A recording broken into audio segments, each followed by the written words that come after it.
Now, we've got some really exciting, unusual instruments coming up. So we're going to kind of take a break from the traditional instruments that you see on the platform and go to some unusual instruments that we're starting to hear more in contemporary worship. Whether you listen on the radio or downloads, you're hearing resonator guitars and you're hearing mandolins as an accent instrument. And now we're starting to see that happen up on the platform. So the first thing we're going to cover is how to mic a resonator guitar. We call these vibey instruments. So I think you're going to be fascinated with this. Andrew? Well, the Dobro or the resonator guitar, it's a very vibey stringed instrument, and it features a metallic resonator. It's mounted onto the body, and it's played with a metal slide and finger picks usually. Now, like the sound hole on a traditional acoustic guitar, the intent of that resonator is to project the instrument sound. Using our ears again, we found that the resonator had a very representative sound of the entire instrument. So we'll start by miking it there. Now, typically, we'll start with a small diaphragm condenser mic on acoustic instruments. We noticed that the E914 yielded one result, while the E906 dynamic yielded another one. So we'll listen to both. But now with the E914, it's a condenser mic, the 906 being a dynamic. In both cases, we got great sounds roughly 6 to 8 inches above the resonator. So let's look at both of them.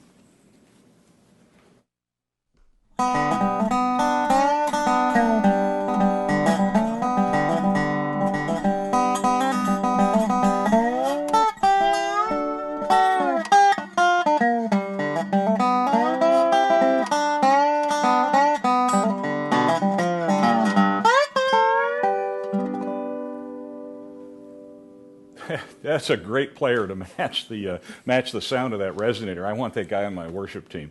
You can see that the 914 had the air. It picked up the slide. It picked up that resonance very well and represented the instrument. Now, we were back behind, so we weren't interfering with the pick, weren't interfering with the slide. So I thought that was a great position and probably a perfect microphone for that. Great match up there. Now let's take a look at a banjo. Well, now with the banjo, there's several possible approaches that we can take. First, we can mic the top of the body, which is where the neck joins the drum. We can also mic further up the neck. And third, we can mic behind the bridge.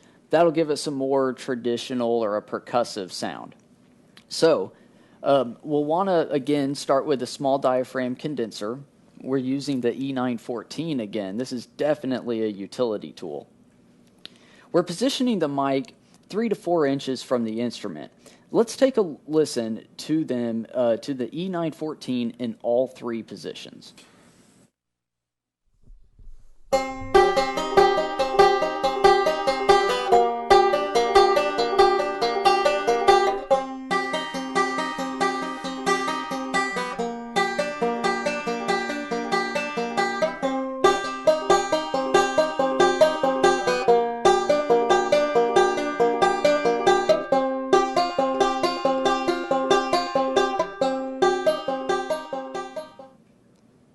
Now, to my ears, all three of those positions were very usable, front, middle, and back. I actually kind of liked the back. I liked the resonance that was there, a little bit of the pluckiness, and so that was one that I might use. But all three of those could be used depending upon what the feel that you want, or the vibe, if we want to use that term again, of the banjo within the context of the music piece that you're doing. And again, some people say, well, you're talking of recording kinds of stuff. Nobody hears that in a sanctuary, but they really do. And acoustically, if you have a reasonably decent sanctuary, people will hear that and they will react to that difference in sound. Your music director is definitely going to hear those differences. So take the time, if you can, with the people that are playing, with your instrumentalist, and listen and try different miking techniques so that you're getting and representing the sound that they're looking for to create a mood, to create an impact on the listener. Because music, the purpose of music is to impact the emotions. And so we can take some of these recording techniques and use them in live sound. Okay, So what do we got now on the Dobro with a different microphone? Well, now, given the interesting results that we heard on the Dobro, we thought we would do the same on the Banjo, and we thought that we would compare a condenser to a dynamic. So in this case, we use the E906 again, roughly 4 inches above the instrument in all 3 positions. So let's take a listen to that sample.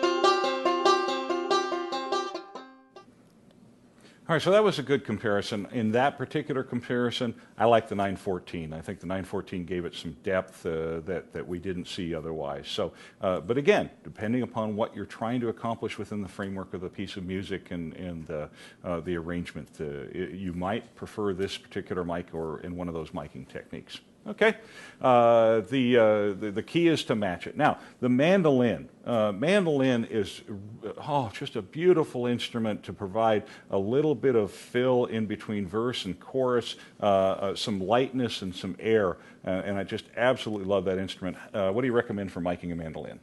Well, mandolin's a great example to start with here. Small diaphragm condensers are well suited for these small acoustic instruments as they capture the brightness and some of the percussive transient detail exceptionally well. We'll typically place a E614 or an E914 roughly 4 inches in front of the instruments, pointed at the body just above the sound hole. Now, the sound hole usually has great low end, which helps give it body and size, especially since it's a smaller instrument.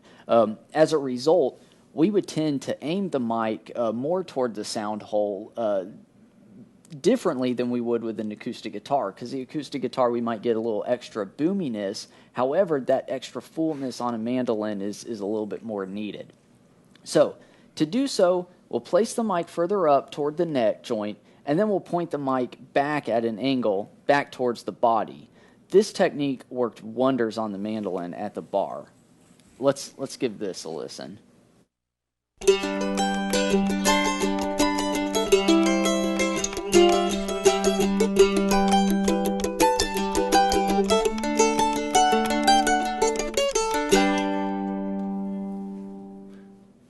Perfect mandolin sound. The 914 condenser gives it that light, airy sound, but by pointing it back towards the sound hole, we had some fullness, and that's where you can, on a mandolin, you can get a really thin, almost a toy sound. You know, the 5 and dime store mandolin just doesn't sound good. This was absolutely wonderful, nice and full, sounded like a real instrument.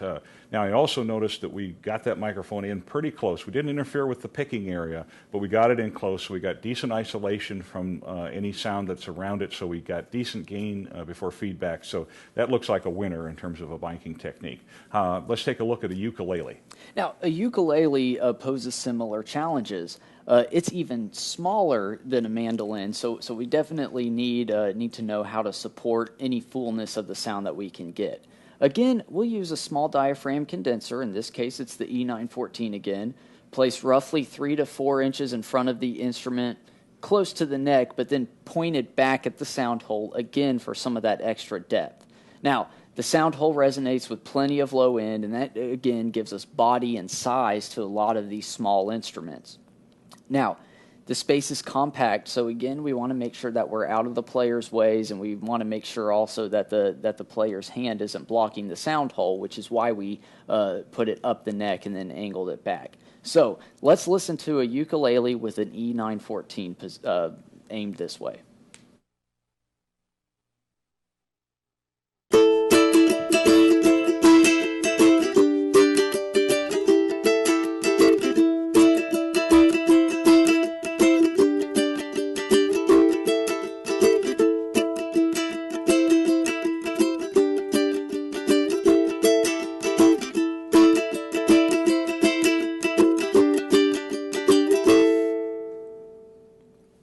Absolutely perfect. Again, not that honky-tonk toy instrument sound. Had some pick to it, had some depth to it by pointing it back toward the sound hole. I love that. A 914, man, that just sounds like a winner for both of those, all those small body instruments. Love that.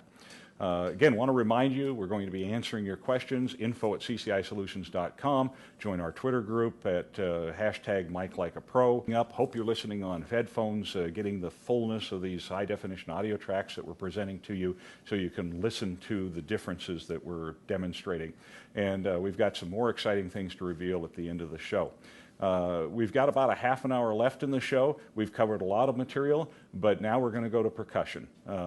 Percussion is such an important part of what's happening in the worship environment today. We have a full-time percussionist on our worship team, and she's playing congas and a whole table full of other toys, as we call them. The conga, we had an interesting thing happen last Sunday where our drummer was sick with the flu. So our trap set sits off to the side, and we had nobody to play it that Sunday. So we pulled the congas forward, mixed them in with a lot of fullness, and then brought the bass player, the bass amp up as well, and we had a great worship time last Sunday. So congas can effectively help substitute for a worship team drummer that's not there, but also they are great as a standalone piece as well as an accent piece of percussion. So let's take a look at how you guys mic that at the barn. Well, now congas are comprised of two elongated drums with skins and then an open sound hole. Now, striking the rim of the skin creates a nice percussive crack, while hitting the center of it, it creates the nice deep resonance that we like so much. So, when miking it, we use compact dynamic mics. They're usually used to handle those transient peaks that we get. Now, we used E904s. They have an integrated drum clip just like the E604 that we saw on the kit. That it makes it simple to attach to the rim without additional stands and hardware. It's the same rubbery clip and it works great. Now, we can also add a mic to the bottom to capture that real nice low frequency that we were wanting so bad. In this case, we used the E602, the same microphone that we would use on a kick drum, and same one that we used on the bass guitar as well. We really wanted to emphasize those low frequencies, and the E602 really seemed like a good choice for that. Or we could have used an E902 as well, a little bit of a different version of the same type of microphone. Now, at the barn, we opted to mic the top of both congas with the E904s, and then we used 1602 at the bottom for low end, positioned in between each drum. So we'll play a clip here. We'll hear the clip twice. The first is with just the top microphones on the skins. Then we're going to play it again while adding the E602. Let's listen.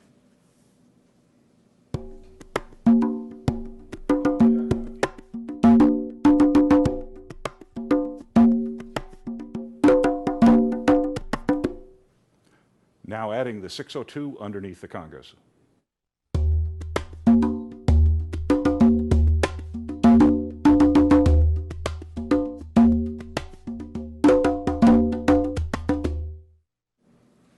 With congas, it is so important to pick up that snap off the rim. That's what people are looking for, that percussive kind of ricochet almost, and then to minimize the resonance when you're hitting the drum head squarely in the middle. A lot of congas have this incredible resonance, and a lot of miking techniques produce that and accentuate that resonance. What I heard was that we had a good balance between the snap off the rim and the resonance off the middle. Then as we added the 602 in the bottom, boy, the instrument filled out, which is appropriate for a conga. It is a large drum, very, very physically large, and so you expect it to have some low end on there. So by the time we added both of those in, I had the depth and the size of the conga well represented, but I also had the snap off the sides and minimized the resonance in the middle. So just a really well-balanced conga sound off of that. Now, you said you used one microphone. Did you just take that microphone and set it in the middle, or what did you find there? Well, that's how we started. We took the E602 and we put it on the bottom right equal distantly between the two drums. Now, when we played back the clip that we got, we realized, you know what, that's just a little bit too boomy. It just wasn't the sound that we were going for. So we took the same mic, similar positioning, and all we did, we moved it about 3 or 4 inches closer to the high drum. We found that mix worked perfectly. It really yielded the sounds that we were wanting, the sounds that we just heard. Okay, so by listening, again, getting down and listening, moving the microphone, you made a huge difference in the balance between the two of them. So that was perfect. I love that sound. Okay, let's talk about djembe. Now, djembe is the kind of drum that you're going to see guys in drum circles out at your local park using between their legs, but we're seeing a lot of that in the church. Has a little different sound than the congas, a smaller drum. Let's go ahead and take a look at that. Okay. Well, we'll hear this coming up. We're going to play the same clip twice. Again, similar method, except on the skin for the djembe, rather than using the E604, actually, I'm sorry, it was the E904, we're using an E905 instead. E905 is designed specifically for snare, so it really provides a really good percussive crack that we're looking for. And then we're going to add an E902 to capture the low end towards the bottom of the instrument. We'll play this clip twice, once with the top, and then once with both. Let's listen.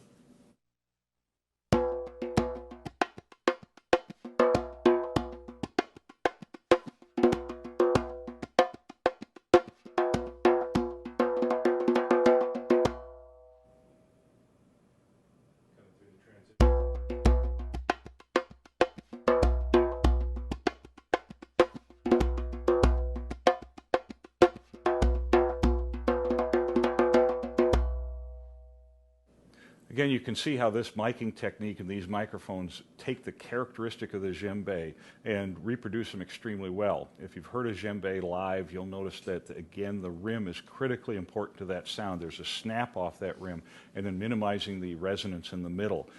So this mic technique worked perfectly, and then adding a fullness mic at the bottom.